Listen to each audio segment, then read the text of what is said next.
This story starts in the 80s. The big German car manufacturers were competing for fame and glory in the Deutsche Tourenwagen Meisterschaft, the DTM. BMW needed a winner, a cold-blooded killer that would take the glory no matter what. And so the M3 E30 was built, better known as the Mercedes murderer, the Audi annihilator, or the oppressor of Opel. From the ground up, the E30 was created to compete in the DTM. It was built to destroy the competition. The only reason it was sold to the public was to satisfy DTM and Group A rules. The BMW M3 E30 was the start of a dynasty, a legendary German box that has earned its exalted status in touring car and rally racing. And today we're taking it out for a spin on Imola. So here we are on Imola with the BMW E30 M3 or M3 E30, whatever you like to call it. A wonderful car, wonderfully realized in Automobilista 2, and it's such a blast to drive. I said this also about the Mercedes AMG that I'm racing against. Oh god! But these cars, they're so much fun to drive.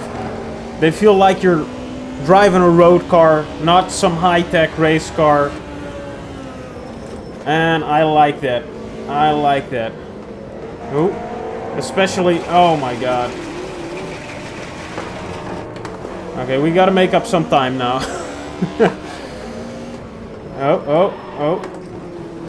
Ah, Robin is racing, little boy.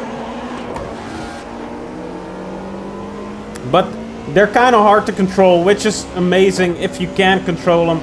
Every time you catch a slide, it makes you feel like a total badass, which is, oh god. Come on, pick up the pace, buddy.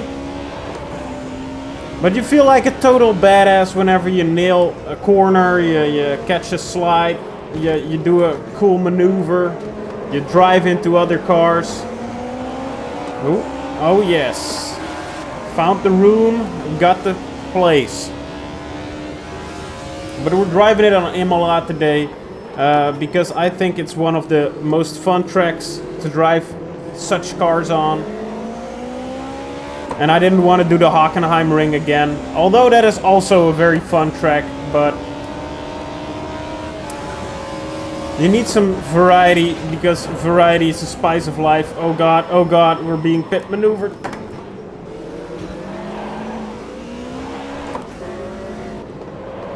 Okay, just let it coast and then on the gas like a madman. Okay, we've made up some places since our little incident. We're gonna watch out for that corner there. But I think it's also me talking to you guys that's not helping me with focusing on the race. Here we go for our second lap, revving out this engine.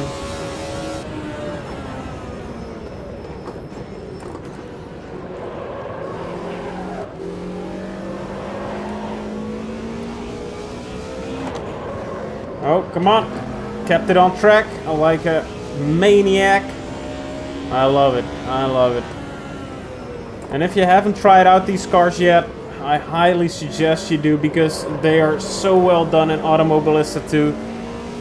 Of course, I've driven these in Assetto Corsa, but there's no comparison. These are way better. The force feedback feels way better. They feel like they're more connected to the road, and you have somewhat more liberties with them.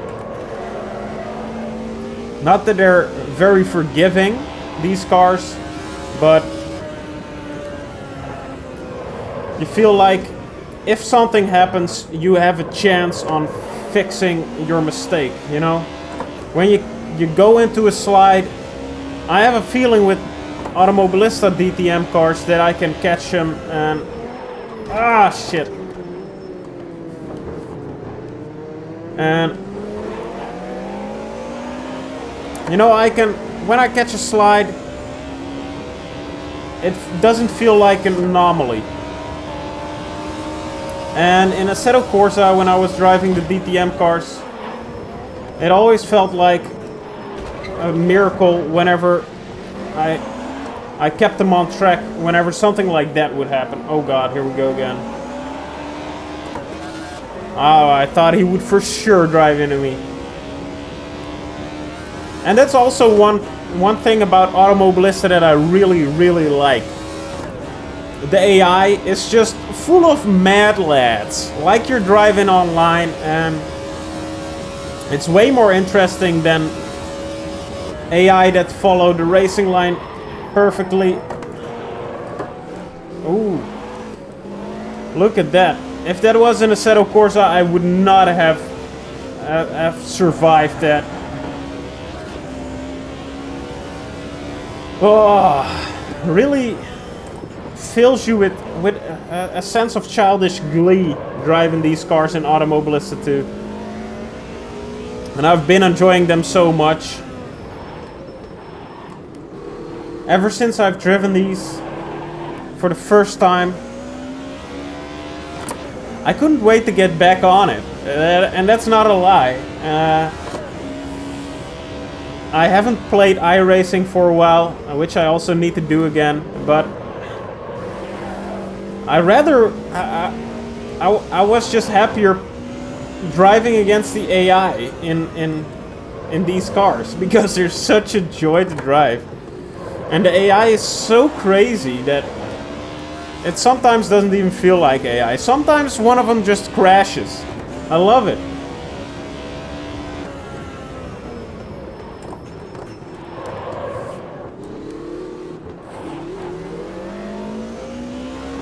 Makes me feel right at home in a noob server or something. And this is on 25% aggressiveness, so I wouldn't dare set them to something like 100.